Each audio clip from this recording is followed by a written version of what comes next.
جو water tight وال سے بنے تھے اور ان میں پانی داخل نہیں ہو سکتا تھا۔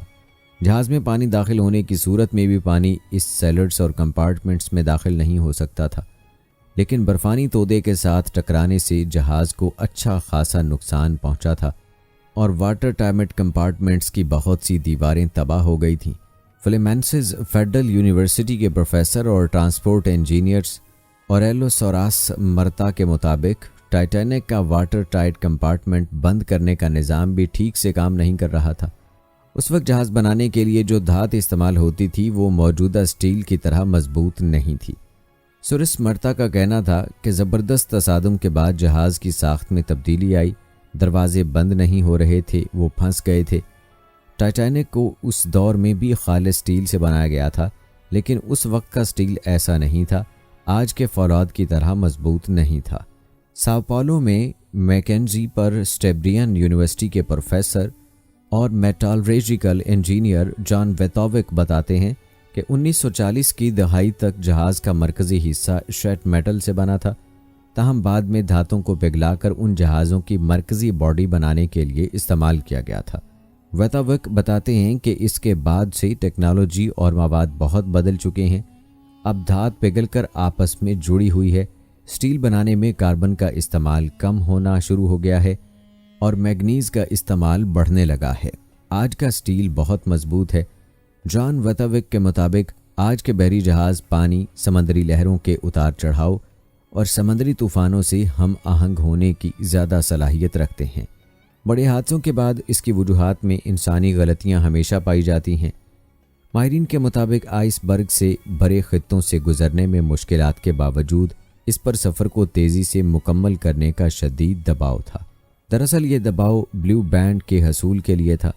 1839 میں شروع ہونے والا یہ اعزاز بحر اوقیانوس کو عبور کرنے والے تیز ترین جہاز کو دیا جاتا تھا۔ ٹائٹینک کو اس اعزاز کا سب سے مضبوط دعوے دار سمجھا جاتا تھا۔ پروفیسر الہو کہتے ہیں کہ اس زمانے کے مطابق ٹائٹینک بنانے کے لیے بہترین انجینئرنگ اور ٹیکنالوجی کا استعمال کیا جاتا تھا۔ اس وقت دنیا کی بڑی کمپنیوں کے درمیان جہاز بنانے کا مقابلہ تھا۔ اس وقت انگلینڈ اور جرمنی کے درمیان مقابلہ تھا کہ سب سے بڑے اور تیز ترین جہاز بنائیں۔ سب سے بڑے اور تیز ترین جہاز کو سرکاری طور پر بلیو بینڈ مل گیا۔ اس کارنامے کو حاصل کرنے کے لیے کسی بھی جہاز کے لیے پہلا سفر سب سے اہم سمجھا جاتا تھا۔ الہو کے مطابق پہلے سفر کے دوران جہاز کی حالت سب سے بہتر ہوتی ہے۔ جہاز پہلے سفر میں تیز ترین رفتار حاصل کر سکتا ہے اور ٹائٹینک نے بھی تیز ترین رفتار حاصل کرنے کی کوشش کی۔ بچ جانے والوں میں سے بہت سے لوگوں نے بتایا کہ جہاز کے کپتان کو ارد گرد کے علاقے میں برف کے تودے کے بارے میں اطلاع دی گئی تھی، لیکن اس نے جہاز کی رفتار کم نہیں کی کیونکہ وہ تیز رفتاری سے بحر اوقیانوس کو عبور کرنے کی کوشش کر رہا تھا۔ ٹائٹینک اکیلا جہاز نہیں تھا۔ اس جہاز کو چلانے والے company white star line company نے بیلفاسٹ شہر کے ہارلینڈ اور ولف شپ یارڈ کو 20ویں صدی کے اوائل میں 3 جہاز بنانے کا حکم دیا تھا۔ توقع کی جا رہی تھی کہ عالمی معیار کے بنائے گئے ڈیزائن کے تینوں جہاز دنیا کے سب سے بڑے، محفوظ اور سہولیات سے آراستہ ہوں گے۔ انجینئر سٹمپ نے کہا کہ ان منصوبوں کی اس وقت خوب تشہیر بھی ہوئی تھی۔ سن 1908 اور 1915 کے درمیان بنائے گئے ان جہازوں کو اولمپک کلاس جہاز کہا جاتا تھا۔ پہلے 2 بحری جہازوں 1908 میں اولمپک اور 1909 میں ٹائٹینک کی تیاری شروع ہوئی تھی۔ تیسرے جہاز دی جائگینٹک کی تیاری 1911 میں شروع ہوئی، تاہم تینوں جہاز کسی نہ کسی حادثے کا شکار ہوئے تھے۔ اولمپک جہاز جون 1911 میں بحری سفر کے لیے سمندر میں اتارا گیا اور اسی سال یہ ایک جنگی جہاز سے ٹکرا گیا، تاہم مرمت کے بعد اس کی سروس دوبارہ شروع ہو گئی تھی۔ پہلی عالمی جنگ کے دوران برطانوی بحریہ نے اسے فوجیوں کو ایک جگہ سے دوسری جگہ پہنچانے کے لیے استعمال کیا۔ 1918 میں یہ ایک جرمن آبدوز سے ٹکرا گیا۔ مرمت کے بعد 1920 سے اس کا دوبارہ استعمال شروع ہوا۔ پرانا اور قابل اعتماد سمجھا جانے والا یہ جہاز 1935 تک استعمال ہوتا رہا۔ ٹائٹینک نے اپنا پہلا سفر 10 اپریل 1912 کو شروع کیا۔ یہ انگلینڈ کے شہر ساؤتھ ہیمپٹن کے بندرگاہ کے باہر ایک اور جہاز سے ٹکرانے سے بال بال بچا۔ یہ 14 اپریل کو ایک تاریخی حادثے کا شکار ہو گیا۔ جیگنیٹک بریٹانک کو بھی زیادہ استعمال نہیں کیا جا سکا، اس کا نام بدل کر بریٹانک رکھ دیا گیا۔ برطانوی بحریہ نے پہلی عالمی جنگ کے دوران اسے اسپتال میں تبدیل کر دیا۔ یہ جہاز نومبر 1916 میں ڈوب گیا تھا۔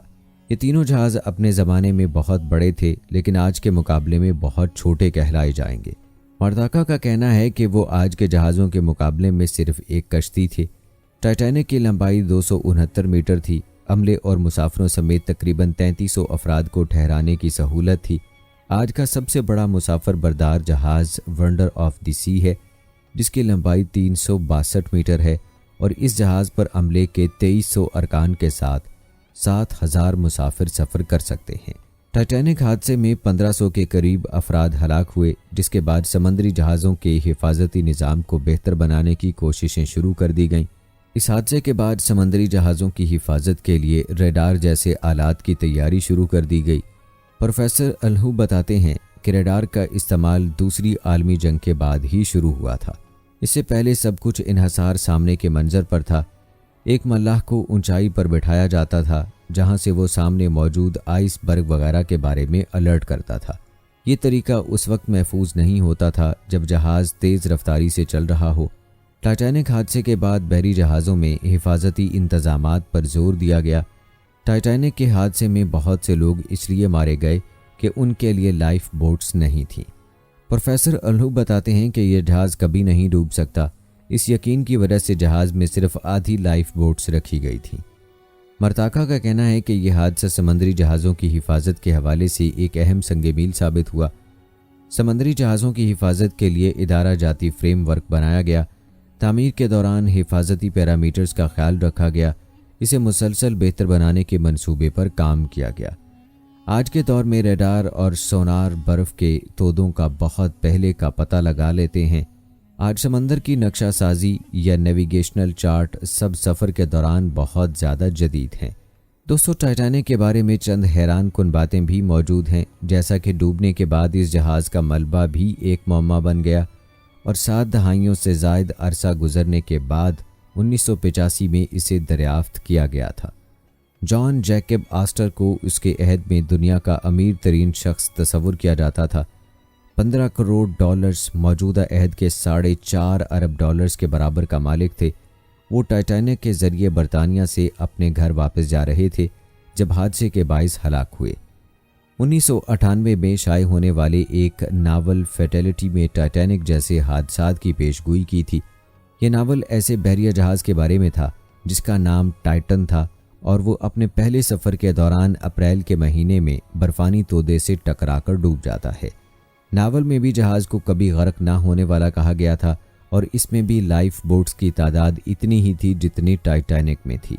جب ناول کے رائٹر سے اس کی وجہ معلوم کی گئی تو اس کے مطابق اس ناول میں موجود جہاز ٹائٹینک کی کہانی صرف اس نے بہت زیادہ معلومات کی وجہ سے لکھی تھی، ورنہ ٹائٹینک کے بارے میں کچھ بھی نہیں جانتا تھا۔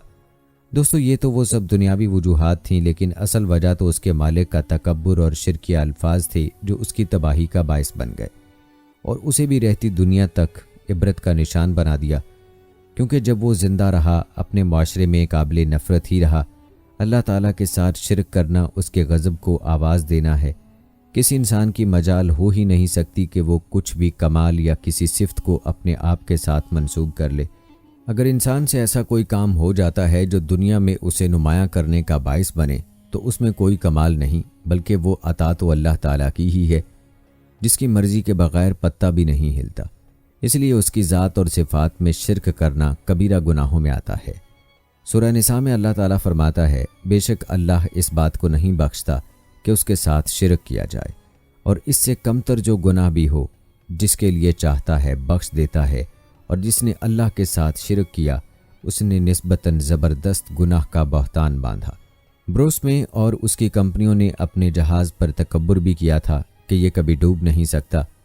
پھر اللہ نے اس کو اس کے پہلے ہی سفر میں ایسا ڈبویا کہ آج تک اس کے ڈوبنے کے بارے میں مختلف قیاس آرائیاں کی جاتی ہیں، یہاں تک کہ کہا جاتا ہے کہ اگر ٹائٹینک برفانی تودے سے نہ ٹکراتا تو اس کے اندر لگی ہوئی آگ اسے جلا دیتی، کیونکہ برفانی تودے سے پہلے ہی جہاز میں آگ لگ چکی تھی، جس کو بروس میں کے کہنے کے مطابق مسافروں سے چھپایا گیا تھا۔ ذرا سوچئے، اگر ایسا بھی ہوا ہوگا تو کیا یہ عذاب کی صورت نہیں تھی؟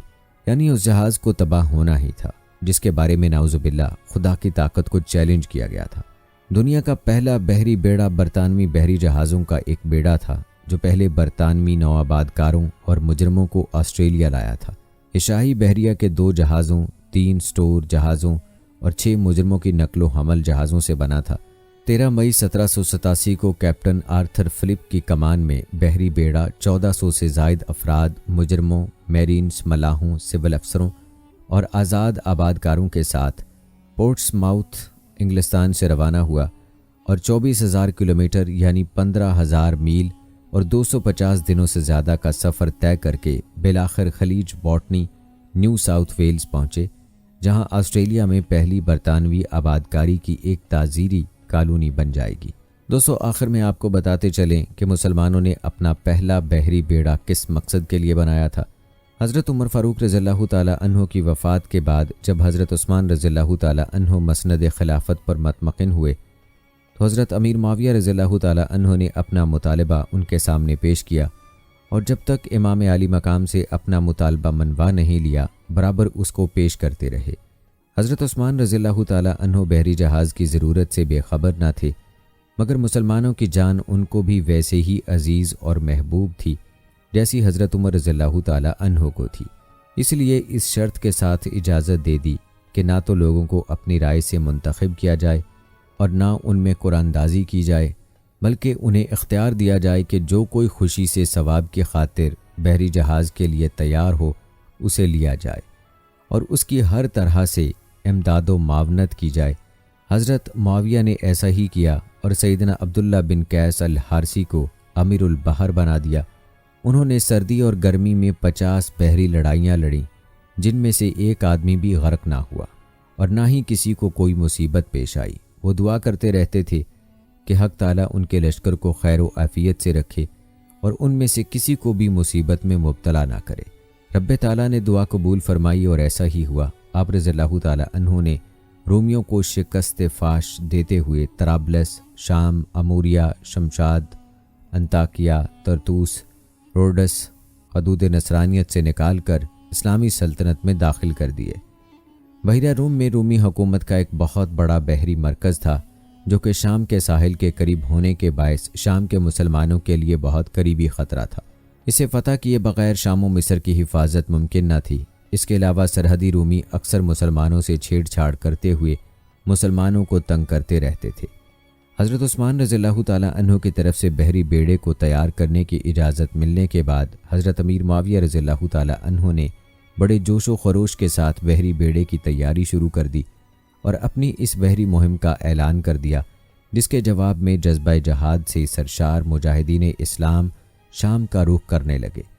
28 ہجری میں آپ رضی اللہ تعالیٰ عنہ پوری شان و شوکت، تیاری و طاقت اور اسلامی تاریخ کے پہلے بحری بیڑے کے ساتھ بحیرہ روم میں اترے، لیکن وہاں کے باشندوں نے مسلمانوں کے ساتھ صلح کر لی۔ بعد میں مسلمانوں کو تنگ کرنے اور بدعہدی کرنے پر سیدنا حضرت امیر معاویہ رضی اللہ تعالیٰ عنہ پوری بحری طاقت اور عظیم الشان بحری بیڑے کے ساتھ، جس میں تقریباً 500 کے قریب بحری جہاز شامل تھے، قبرص یعنی سائپرس کی طرف روانہ ہوئے اور بڑی بہادری سے لڑتے ہوئے قبرص یعنی سائپرس کو فتح کر لیا۔ اس لشکر کے امیر و قائد خود سیدنا حضرت امیر معاویہ رضی اللہ تعالیٰ عنہ تھے۔ آپ رضی اللہ تعالیٰ عنہ کی قیادت میں اس پہلی بحری لڑائی اور فتح قبرص کے لیے بڑے بڑے جلیل القدر صحابہ کرام رضوان اللہ اجمعین، جن میں حضرت ابو ایوب انصاری رضی اللہ تعالیٰ عنہ، حضرت ابو ذر غفاری رضی اللہ تعالیٰ عنہ، حضرت ابو درداء، حضرت عبادہ بن صامت اور حضرت شداد بن اوس سمیت دیگر صحابہ کرام رضوان اللہ اجمعین شریک ہوئے۔ اس لڑائی میں رومیوں نے بڑے جوش و خروش سے حصہ لیا۔ تجربہ کار رومی فوجوں اور بحری لڑائی کے ماہر ہونے کے باوجود اس لڑائی میں رومیوں کو بدترین شکست ہوئی اور مسلمانوں کو تاریخی فتح حاصل ہوئی۔ حضور نبی کریم صلی اللہ علیہ وآلہ وسلم نے سیدہ ام حرام رضی اللہ تعالی عنہا والی حدیث میں 2 اسلامی لشکروں کے بارے میں مغفرت اور جنت کی بشارت و خوشخبری فرمائی۔ ان میں سے ایک وہ لشکر جو سب سے پہلے اسلامی بحیرہ جنگ میں لڑے گا اور دوسرا وہ لشکر جو کیسر کے شہر قسطنطنیہ میں جنگ کرے گا۔ جب حضرت عمر فاروق رضی اللہ تعالی عنہ اور عثمان ذی النورین رضی اللہ تعالی عنہ اور حضرت امیر معاویہ رضی اللہ تعالی عنہ جیسے خیر خواہ اور خیر اندیش امیر المومنین ہوں، اور حضرت ابن قیس رضی اللہ تعالی عنہ جیسے مخلص اور نیک مقبول بارگاہ الہی امیر البحر ہوں،